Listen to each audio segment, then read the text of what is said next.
SolidWorks 2012 has many great new enhancements to sheet metal parts, some of which are how we made this wire channel. Let's take a look at creating a brand new wire channel to see exactly how we accomplish bending sheet metal parts. To do this, we're using a new tool called Swept Flange. Swept Flange, like any other sweep inside of SolidWorks, simply utilizes a profile and a path, and it's as easy as that. And like any other sheet metal part inside of SolidWorks, we can of course flatten that to get our appropriate blank pattern that we're looking for.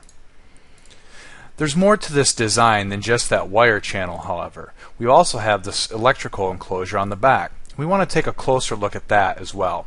Here you can see that we have a flange coming off the bottom at an angle. It should be simple enough to make, but in previous versions of SolidWorks you had to do some work to get the exact angle and the exact termination. In this case, we want to have an up to vertex termination here. We're simply going to choose a point, and let's go back and see what happens as we make some changes to this. As we reduce the angle of that flange right there, you can see that it is no longer terminating on our frame itself, as up to vertex is based on the angle of the flange itself. New options in 2012 now give us more flexibility by giving us both choices in this case. Let's go ahead and continue that angle out and add that flange. To simplify things, let's open this up in its own window. We're going to add another flange to the bottom of this part right here. Simply drag a flange out, and we're going to go ahead and set the angle, the appropriate angle, and we're going to take a deeper dive in this part as well.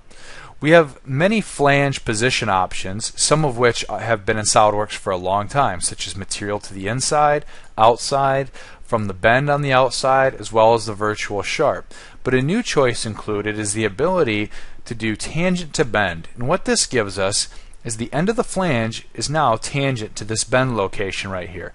That gives you more flexibility to get the exact design that you're after. Length is another challenge of flanges sometimes. Again, SolidWorks has always had options for outer and inner virtual sharps, but we can see we're not getting the exact 20 millimeter length that we're after. That length is measured from the tangency to the bend to the outside. This way we can simply throw a gauge or a caliper over this to make sure that we have the appropriate length. Let's go ahead and let's close the corners off on the bottom of this part just to make it look a little bit cleaner. And let's take a look at the inside portion of this electrical enclosure. We want to add some wire clips as well as some louvers. Punch tools have been in SolidWorks for a long time, but in 2012 they're easier than ever to use. You can see that we now have a property manager with simple controls for controlling things like the rotational angle, the direction that the punch tool is going, as well as easy to locate tools. Similar to how the hole wizard works, we simply need to place points where we want each one of these form tools to be.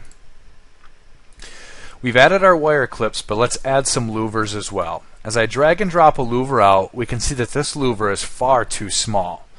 In SolidWorks 2012, however, we can now utilize configurations in our form tools. No longer do you need to have multiple files for each individual form tool. Simply go ahead and specify the configuration that you're after, and then use that easy to locate method of simply placing a point at each predetermined spot. We'll place all 6 louvers on our design, we'll close that out, and the last thing we need to do is create a drawing to document this part. We'll simply choose to make a drawing from this part or assembly, and we'll drag and drop some views out onto our drawing sheet. Let's start with a very simple front view, right view, and top view. But what are we always after with a sheet metal part? Of course, we're always after that flat pattern view. Very easy to create. We'll go ahead and rotate that around, and we'll move that down. Now we want to think about how we want to locate this. We have sketches inside of our part that represent all of the bend lines. We can also show the overall blank size of this part, but we need to actually call out the individual bends in these new form tools. SolidWorks 2012 now has 2 new types of tables. One of these is a bend table, which will simply grab all the individual bends and list them very easily out on a table for us. We can simply snap that to our title block or locate it based on an existing anchor point.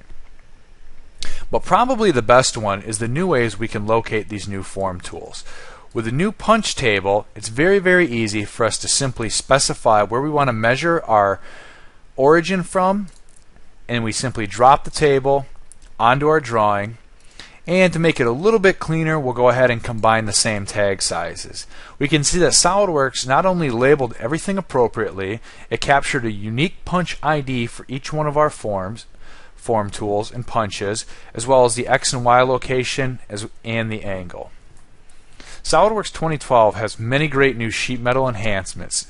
Make sure you check out the What's New guide to see everything that's available.